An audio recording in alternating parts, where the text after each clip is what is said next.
Top quality और consistent performance के लिए सिर्फ सिल्वर पंप नाम याद रखना। ಮಹಿಳೆಗೆ ವಂಚನೆ ಆರೋಪದಡಿಯಲ್ಲಿ ನಿರ್ಮಾಪಕ ಸೂರಪ್ಪ ಬಾಬು ವಿರುದ್ಧವಾಗಿ ಎಫ್ಐಆರ್ ದಾಖಲಾಗಿದೆ. ಬೆಂಗಳೂರಿನ ಅಮೃತಹಳ್ಳಿ ಠಾಣೆಯಲ್ಲಿ ಸೂರಪ್ಪ ಬಾಬು ವಿರುದ್ಧ ಎಫ್ಐಆರ್ ದಾಖಲಾಗಿದೆ.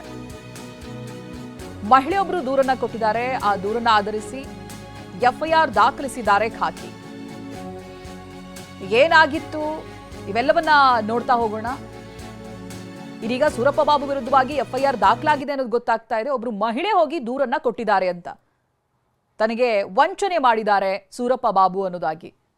ಇವೆಲ್ಲವೂ ಕೂಡ ಹಣದ ವಿಚಾರದಲ್ಲಾಗಿರುವಂಥದ್ದು. 2023ರಲ್ಲಿ ಮಹಿಳೆಗೆ ಸೂರಪ್ಪ ಬಾಬು ಪರಿಚಯ ಆಗುತ್ತೆ.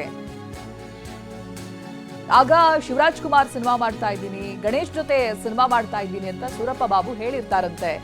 ಚಿತ್ರ ನಿರ್ಮಾಣಕ್ಕೆ ಸಾಲ ಬೇಕು ಅಂತ ಸೂರಪ್ಪ ಬಾಬು ಕೇಳಿರ್ತಾರೆ ಈ ಮಹಿಳೆಯ ಬಳಿ.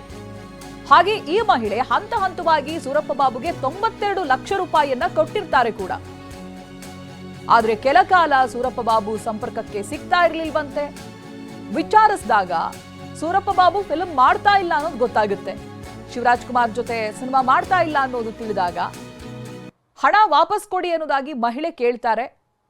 ಕೇಳಿದಾಗ 25 ಲಕ್ಷ ರೂಪಾಯಿಯನ್ನ ಸೂರಪ್ಪ ಬಾಬು ಕೊಟ್ಟಿರ್ತಾರೆ. ಉಳಿದ ಹಣ ಕೇಳೋದಕ್ಕೆ ಹೋದಾಗ ಮಹಿಳೆಗೆ ಬೆದರಿಕೆ ಹಾಕಿದ್ದಾರೆ ಅನ್ನುವಂಥ ಆರೋಪ ಇದೆ. ಹೀಗಾಗಿ ನಿರ್ಮಾಪಕ ಸೂರಪ್ಪ ಬಾಬು ವಿರುದ್ಧವಾಗಿ ಎಫ್ಐಆರ್ ದಾಖಲಾಗಿದೆ. ಸುಮಾರು 1 ವರ್ಷಗಳ ಹಿಂದೆ ಆಗಿರುವಂಥ ಘಟನೆಗಳು. 2023ರಲ್ಲಿ ಮಹಿಳೆಗೆ ಸೂರಪ್ಪ ಬಾಬು ಪರಿಚಯ ಆಗುತ್ತೆ. ಅನಂತರದಲ್ಲಿ ಹಣದ ವ್ಯವಹಾರಗಳು ಇಬ್ಬರ ನಡುವೆನೂ ಆಗಿರುತ್ತೆ. ಹಣದ ವಿಚಾರದಲ್ಲಿ ಸೂರಪ್ಪ ಬಾಬು ಮೋಸ ಮಾಡಿದ್ದಾರೆ ಅಂತ.